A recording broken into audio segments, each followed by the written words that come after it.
Félicitations! Votre présence devant ces mots et la synchronicité qui vous a conduit ici ne relève pas du simple hasard. Il existe une raison profonde, une attraction magnétique opérant depuis les plans subtils, qui a orchestré cette rencontre entre votre âme et ce message. Une vérité ancestrale, d'une puissance rare et d'une profondeur spirituelle inouïe, est sur le point de se révéler à vous. Elle n'est pas écrite dans les étoiles, mais gravée dans la chair même de votre paume, attendant patiemment le moment de votre prise de conscience. Contemplez un instant votre main. Au-delà des lignes de vie et de destin, deux symboles sacrés, s'ils sont présents, trahissent une origine divine. Le croissant de lune et la lettre Monsieur. Leur présence conjointe est un sceau, une signature céleste qui vous distingue irrévocablement de la masse. Vous n'êtes pas et n'avez jamais été une âme banale naviguant sans but dans les méandres d'une existence terrestre. Votre essence vibre sur une fréquence différente, plus élevée, plus sensible. Vous appartenez à ce cercle restreint, cet 1% de l'humanité, spécifiquement choisi et oint par une conscience supérieure pour incarner une mission sacrée, un fragment du grand dessein universel. Plongeons maintenant dans la signification de ces emblèmes mystiques. Le croissant de lune est bien plus qu'une simple forme. Il est l'archétype de l'intuition exacerbée, de la guidance spirituelle constante qui murmure à votre âme. Il représente la connaissance intérieure, cette sagesse innée qui ne passe pas par les circuits rationnels de l'esprit, mais qui émane directement de la source. C'est la lanterne qui éclaire les sentiers obscurs de l'inconnu, votre boussole intérieure face au croisement de votre destinée. La lettre M, quant à elle, est un symbole mystérieux et universel, reconnu à travers les âges et les cultures, des mystères égyptiens aux traditions hindoues, en passant par la sagesse kabbalistique. Ce n'est pas une coïncidence alphabétique, mais une initiale sacrée. Elle incarne la maîtrise, non pas une domination sur autrui, mais la maîtrise de soi, de ses énergies et de son propre destin. Elle vibre avec le mysticisme, cette capacité à percevoir et à interagir avec les réalités invisibles qui sous-tendent le monde matériel. Enfin, elle est le canal de la manifestation, ce pouvoir divin de co-créer votre réalité et de donner forme tangible à la volonté supérieure. Lorsque ces deux forces, le croissant lunaire et le M sacré, s'unissent sur votre paume, elles tissent le portrait robot d'un être spirituellement doué, divinement protégé et investi d'un mandat clair, faire jaillir la lumière au cœur des ténèbres, être un agent de transformation et d'éveil dans un monde souvent endormi. Cependant, une telle puissance ne vient pas sans son lot d'exigences. Un grand pouvoir implique immanquablement de grandes responsabilités. Accepter ce legs divin est une chose. Éviter les pièges qui jalonnent le chemin en est une autre, tout aussi vitale. C'est pourquoi, avant de plonger dans le vif du sujet et de détailler les 5 interdits majeurs pour accomplir votre destinée, nous vous invitons à vous abonner à notre chaîne et à rester avec nous jusqu'à la conclusion de ce partage. Les révélations qui vont suivre ne sont pas anodines. Elles possèdent le potentiel de transformer à jamais votre vision de vous-même et de l'objectif supérieur de votre incarnation. Ce moment est un point de bascule, une porte qui s'ouvre. Franchissez-la en toute conscience. Interdit numéro 1. Négligez votre voix intérieure, cette intuition prophétique. La première règle est sans doute la plus cruciale, est celle-ci. Vous devez cesser immédiatement d'ignorer votre intuition. Pour celui ou celle qui porte le croissant de lune sur la paume, l'intuition n'est pas ce sentiment vague et fugace que connaissent la plupart des gens. Elle revêt un caractère prophétique, visionnaire. Vous êtes doté de la capacité innée de percevoir des informations, des énergies et des issues potentielles qui échappent totalement à la perception ordinaire. Votre instinct, cette petite voix, cette sensation viscérale, est souvent juste, se manifestant bien avant que la logique des événements ne vienne confirmer son bien fondé. Pourtant, combien de personnes, marquées par ce signe, commettent l'erreur de douter de ce murmure intérieur? Elles le noient sous un flot de pensées rationnelles, recherchent désespérément une validation externe auprès d'amis, de livres ou d'experts, plutôt que de se fier à la confirmation interne qui leur était donnée. Pour un élu, ignorer son intuition équivaut à un sabotage spirituel conscient. Chaque fois que vous réprimez cette voix, chaque fois que vous faites sciemment le contraire de ce qu'elle vous suggère, vous affaiblissez et endommagez ce pont énergétique précieux, ce canal de communication directe qui vous relie à la guidance divine. Souvenez-vous, le croissant de lune est un symbole profondément lié aux énergies lunaires, féminine, réceptive. Il est en résonance avec le subconscient, le monde des rêves, la partie de vous qui est connectée à la matrice universelle. Renier cette connaissance intérieure, c'est vous couper délibérément de cette sagesse sacrée, vous priver de votre plus grand allié sur le chemin. Conseil de transformation pour cultiver votre intuition. Engagez-vous dès aujourd'hui dans une pratique rigoureuse. Tenez un journal dédié exclusivement à vos rêves, à vos intuitions et à vos ressentis les plus fugaces. Notez-y chaque impression, même si elle semble illogique.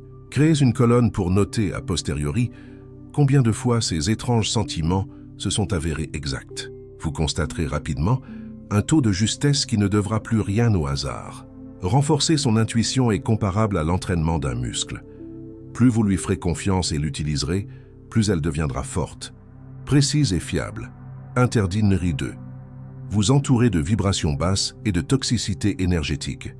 En tant qu'individu marqué du sceau divin, votre champ énergétique, votre aura, est d'une sensibilité extrême, comparable à un instrument de mesure de haute précision. Vous avez certainement remarqué, peut-être sans en comprendre la raison, que les lieux bondés, les foules anonymes, vous épuisent littéralement. Que le simple fait de côtoyer une personne au cynisme prononcé, à la négativité chronique, peut vous vider de votre énergie en quelques minutes. Les films violents, les environnements familiaux ou professionnels chaotiques, les conversations futiles et dépourvues de sens peuvent vous laisser avec une sensation tangible de lourdeur, de voile mental et d'instabilité intérieure. La raison en est simple et implacable. Votre aura est grande ouverte, tel un diapason parfait, vibrant en permanence, sur une fréquence élevée d'amour, de paix et de clarté. Lorsque vous vous exposez, consciemment ou non, à une énergie vibratoire basse, qu'elle soit issue de personnes, de lieux ou de contenus médiatiques, cela vient perturber et altérer votre fréquence naturelle. Pire, cela obstrue et bloque les téléchargements divins, ces inspirations soudaines, ces idées géniales, ces messages subtils que vous êtes censé recevoir et manifester. Rappelez-vous du sens de la lettre M. Elle est associée au mystique, au manifestant, au messager. Pour recevoir clairement les messages que vous devez partager et pour manifester votre mission, vous avez besoin d'une clarté absolue. Cette clarté n'existe et ne peut s'épanouir que dans un environnement énergétique pur, stable et harmonieux. Il est donc impératif d'éviter avec une vigilance de tous les instants les relations toxiques et dramatisantes, les conflits inutiles, les ragots, les commérages, les temps d'écran excessifs et les contenus qui glorifient implicitement ou explicitement la peur, la haine, la division ou la violence. Conseil de transformation pour purifier votre aura. Érigez votre hygiène énergétique en rituel quotidien non négociable. Utilisez la fumigation de sauge ou de palo santo pour nettoyer votre espace de vie et votre corps énergétique. Recourez à la sonothérapie, bols tibétain, diapason, pour réharmoniser vos fréquences. Prenez des bains au sel marin pour vous décharger des énergies étrangères. Ou plus simplement, offrez-vous des moments de silence absolu où vous vous coupez de toute stimulation extérieure. Protégez votre atmosphère spirituelle avec la détermination et la férocité d'un souverain gardant l'accès à son château. Votre espace intérieur est votre sanctuaire. Traitez-le comme tel. Interdit numéro 3. Reniez votre vocation sacrée et tentez de vous réduire. Voici une vérité qui peut sembler dure, mais dont vous devez impérativement vous imprégner. Vous n'êtes pas destiné à vivre une vie ordinaire. Votre contrat d'âme, scellé par ces symboles sur votre paume, vous appelle à une expression unique, puissante et souvent hors des sentiers battus. Et pourtant, un nombre considérable de personnes portant le M et le croissant de lune succombent à la tentation de se réduire, de se minimiser, dans un effort désespéré pour s'intégrer. Elles cachent leurs dons, étouffent leur lumière, dissimulent leur sensibilité sous un masque d'indifférence et tentent de jouer un rôle qui n'est pas le leur, simplement parce que la société, la famille ou leur père leur ont dit que c'était plus sûr, plus confortable, mais votre paume crie la vérité. La lettre M se trouve fréquemment sur les paumes de dirigeants naturels, de maîtres spirituels, de guérisseurs, d'artistes visionnaires et de tous ceux qui sont des acteurs du changement. C'est un signe de responsabilité innée, une délégation d'autorité sur un aspect du monde. Le croissant de lune, quant à lui, est votre antenne personnelle pour la communication divine et le siège d'une intelligence émotionnelle exceptionnelle. Lorsque vous fuyez votre vocation, que ce soit par peur du regard des autres, par doute de vos capacités ou par pression sociale, vous créez une dissonance spirituelle profonde. Vie devient une source de frustration chronique. Les synchronicités, ces signes du destin, semblent ralentir ou disparaître. Un sentiment de déconnexion, d'agitation et d'insatisfaction vous habite. Même si, de l'extérieur, votre vie semble parfaitement normale et réussie. Conseil de transformation pour embrasser votre appel. Prenez un temps de recul et de méditation profonde. Reconnectez-vous avec les rêves les plus fous de votre enfance, avec ces élans du cœur que vous avez peut-être refoulés. Qu'est-ce qui, au plus profond de vous, a toujours fait vibrer votre âme? Ces aspirations n'étaient pas des fantasmes futiles, c'était le langage codé de votre vocation qui cherchait à s'exprimer. Acceptez que ce chemin vous appartient. Il n'est pas trop tard pour vous y engager. Considérez que toutes ces années de normalité n'étaient pas une erreur, mais une période de préparation inconsciente, une accumulation d'expériences qui vous serviront sur la voie authentique interdit numéro 4, courir. Après la validation et la compréhension des autres, c'est à ce carrefour que de nombreux élus trébuchent et abandonnent une partie de leur puissance. Parce que vous percevez le monde avec une profondeur inhabituelle, parce que vous ressentez les émotions avec une intensité décuplée et que vous avez accès à des savoirs intuitifs, il est naturel de vouloir être compris, reconnu dans votre singularité et validé dans votre valeur unique. Vous cherchez alors des signes de reconnaissance dans le regard de votre entourage. Vous espérez que vos proches saisiront l'ampleur de ce que vous vivez intérieurement. Mais voici le paradoxe spirituel fondamental. Plus votre niveau de conscience s'élève, moins vous recevrez de validation compréhensive de la part de votre environnement habituel. Les personnes qui vibrent sur une fréquence différente ne vous comprendront tout simplement pas. Et ce n'est ni de leur faute, ni de la vôtre. C'est une loi énergétique. Votre rôle sur Terre n'est pas de vous intégrer à la masse, mais de servir de phare, d'inspirer, d'enseigner par l'exemple et de guider ceux qui sont prêts à vous suivre. Recherchez la validation, surtout lorsqu'elle émane de personnes qui ne sont pas équipées pour vous comprendre, est la distraction ultime. Cela vous détourne du cap de votre mission, entretient le doute sur votre légitimité et vous fait perdre un temps précieux. Souvenez-vous que le doute est l'une des armes les plus efficaces utilisées par les forces de l'ombre pour faire dérailler les travailleurs de lumière. La lune, dans sa course silencieuse, n'a besoin de la permission de personne pour illuminer la nuit. Vous non plus. Conseil de transformation pour transcender le besoin de validation. Opérer un transfert de l'externe vers l'interne. Remplacer la quête d'applaudissements humains par la recherche du seul alignement qui vaille, l'alignement divin. Instaurer une pratique méditative quotidienne. Dans ce silence, demandez clairement des signes, des confirmations à l'univers, à votre guide intérieur, à la source. Lorsque vous recevrez ces signes, une synchronicité flagrante, un message inattendu, une sensation de paix profonde, accordez-leur 1000 fois plus de valeur qu'à l'opinion fluctuante d'autrui. Apprenez à devenir votre propre source de validation, en vous fiant aux confirmations qui viennent d'en haut interdit 05. Relâchez votre discipline spirituelle et négligez l'entretien de votre temple intérieur. Vos dons sont réels, palpables, mais ils sont comparables à des instruments de musique exceptionnels. Sans un entretien constant et un accordage régulier, ils se désaccordent et perdent leur beauté. L'un des plus grands et plus insidieux pièges pour les âmes marquées du croissant et du M est la négligence de l'entretien spirituel. Beaucoup tombent dans le travers de la connaissance purement intellectuelle. Elles savent tout sur la spiritualité, ont tout lu, tout entendu, mais oublient la loi cardinale. Le savoir sans la pratique vivante et disciplinée n'est qu'un bruit mental. Il ne suffit pas de savoir, il faut l'incarner, le vivre, le devenir. Sans une discipline spirituelle quotidienne et inébranlable, votre énergie précieuse se disperse, se dissipe en réactions émotionnelles, en soucis inutiles, en distractions numériques. Vous basculez alors d'un état proactif, où vous créez votre réalité, à un état réactif où vous subissez les événements. Dans cet état, vous oubliez peu à peu qui vous êtes véritablement. Vous perdez le contact avec votre essence divine. Que votre pratique prenne la forme de la prière, de la méditation, de la tenue d'un journal de gratitude, des affirmations positives, du jeûne, de l'étude de textes sacrés ou de marche dans la nature, ces rituels quotidiens ont une fonction unique. Ils ancrent votre moi supérieur, votre étincelle divine, dans votre expérience humaine tridimensionnelle. Ils font le pont entre le ciel et la terre en vous.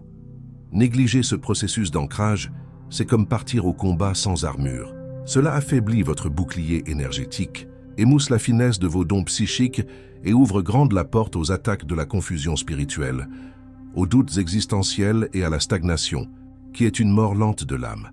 Conseil de transformation pour instaurer une discipline inébranlable, levez-vous 1 heure plus tôt, ou consacrez 1 heure immuable en fin de journée. Faites de ce créneau une heure sacrée, non négociable, sans écran, sans interruption. Juste vous, votre esprit, votre souffle et la source. Utilisez ce temps pour une pratique qui vous ressemble. Cette heure unique, investie chaque jour, agira comme le pilier central de votre temple intérieur. Elle rééquilibrera à elle seule tout le reste de votre journée, vous apportera une clarté et une sérénité que rien ne pourra vous ôter. La bénédiction dans votre paume. De la signature à la manifestation, prenons un moment pour réaliser pleinement la portée de ce qui est en jeu. Regardez à nouveau votre main. Ce croissant de lune n'est pas une curiosité dermatologique. Cette lettre M n'est pas une pliage cutané aléatoire. Ce sont des coordonnées spirituelles. Un message divin, soigneusement encodé dans la chair de votre être, attendant le moment de votre éveil pour s'activer. Vous êtes appelé non pas à suivre le troupeau, mais à tracer un nouveau sillon, à vous éveiller à votre propre divinité, non pas uniquement pour votre salut personnel, mais pour participer à l'éveil collectif. Vous êtes une graine de lumière, déposée en ces temps de grandes obscurités et de transition, avec la mission précise de germer, de croître et d'illuminer votre secteur de réalité. Et c'est un mais de taille.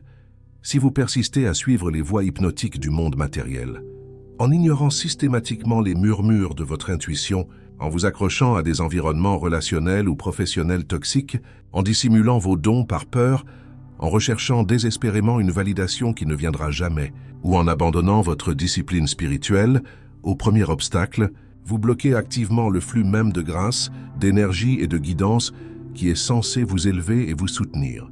Il ne s'agit pas ici d'atteindre une perfection illusoire, mais de maintenir un alignement constant, une cohérence entre qui vous êtes à l'intérieur et comment vous vivez à l'extérieur.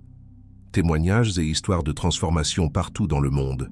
En ce moment même, des milliers d'hommes et de femmes découvrent ces mêmes signes sur leur paume et connaissent un éveil similaire. Leurs histoires sont des preuves vivantes de la puissance de cette reconnaissance. Certains ont eu le courage de quitter des carrières lucratives, mais profondément insatisfaisantes, pour embrasser leur voie de guérisseur, de coach de vie, de guide intuitif ou d'artiste créateur.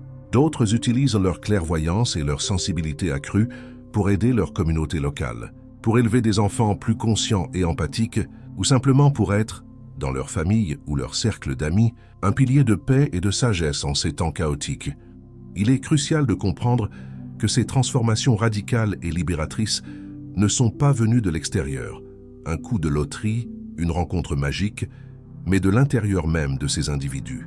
Elles sont le fruit direct d'une décision, celle d'écouter enfin les signes, d'éviter résolument les distractions énergivores et d'embrasser courageusement le chemin que leur âme était venue parcourir. Votre paume, en plus de vous révéler votre destinée, vous lance une invitation solennelle, celle de la vivre pleinement, ici et maintenant, sans attendre un hypothétique lendemain.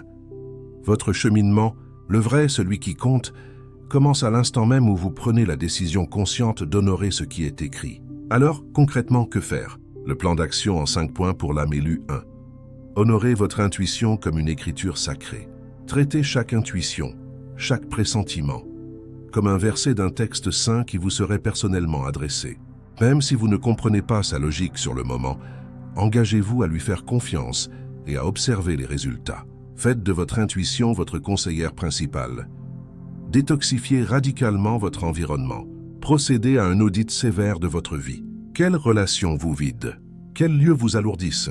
Quelles habitudes médiatiques vous polluent l'esprit? Nettoyez, triez, éliminez. Votre espace extérieur doit devenir le reflet de la pureté que vous aspirez à avoir en vous. Assumez publiquement votre vocation, même si elle vous effraie. Parlez de vos dons, de vos passions profondes, de vos projets alignés sans crainte du jugement. Commencez petit mais commencez. Chaque fois que vous affirmez votre vérité, vous envoyez un signal puissant à l'univers et vous vous donnez à vous-même la permission d'exister pleinement. Abandonnez définitivement le besoin d'être compris. Libérez-vous du fardeau de devoir expliquer ou justifier votre chemin, vos choix votre sensibilité. Votre paix intérieure est infiniment plus précieuse que le confort d'être compris par tous. Marchez votre chemin. Certains vous suivront quand le moment sera venu pour eux. 5. Engagez-vous dans votre discipline spirituelle, quoi qu'il arrive. Tel un athlète spirituel, votre puissance dépend de votre régularité. Même les jours de doute, de fatigue ou de manque d'inspiration, respectez votre pratique. C'est justement dans ces moments-là qu'elle est la plus salvatrice et la plus structurante. Le croissant de lune et la lettre M ne sont pas de simples empreintes. Ce sont des sceaux d'alliance. Vous avez été choisi, sélectionné pour vous éveiller en premier, afin de tendre la main à ceux qui viendront après vous. Souvenez-vous toujours que votre pouvoir ultime ne réside pas dans ce que vous savez ou comprenez intellectuellement, mais dans l'action persistante et courageuse que vous posez à partir de cette connaissance. Activation finale et serment maintenant, fermez les yeux. Laissez le monde extérieur s'estomper. Prenez 3 profondes respirations, lentes et amples. Portez votre main, cette main marquée, cette carte au trésor, et posez-la délicatement sur votre cœur, au centre de votre poitrine. Sentez la chaleur, le lien entre le signe extérieur et la puissance intérieure. Puis, prononcez ces mots à voix haute avec une conviction solennelle, comme un serment que vous faites à l'univers et à votre propre âme. En pleine conscience et en totale souveraineté, j'accepte l'appel qui m'est destiné. J'honore les marques divines tracées sur ma paume. Je m'engage à ne plus marcher dans la distraction, la peur ou l'attente vaine. Je choisis l'alignement. Je reconnais que je suis choisi. Et en cet instant, je déclare que je suis prêt. Ceci n'était pas une simple lecture ou un moment de divertissement. Ce fut un acte, un moment d'activation délibérée. Que les signes sur votre paume vous soient un rappel permanent quotidien. Vous n'êtes pas né pour suivre la foule. Vous êtes venu au monde avec la trempe et la signature de ceux qui mènent l'éveil. Maintenant, levez-vous et rayonnez. Le monde a besoin de votre lumière, et vous avez tout en vous pour la lui offrir.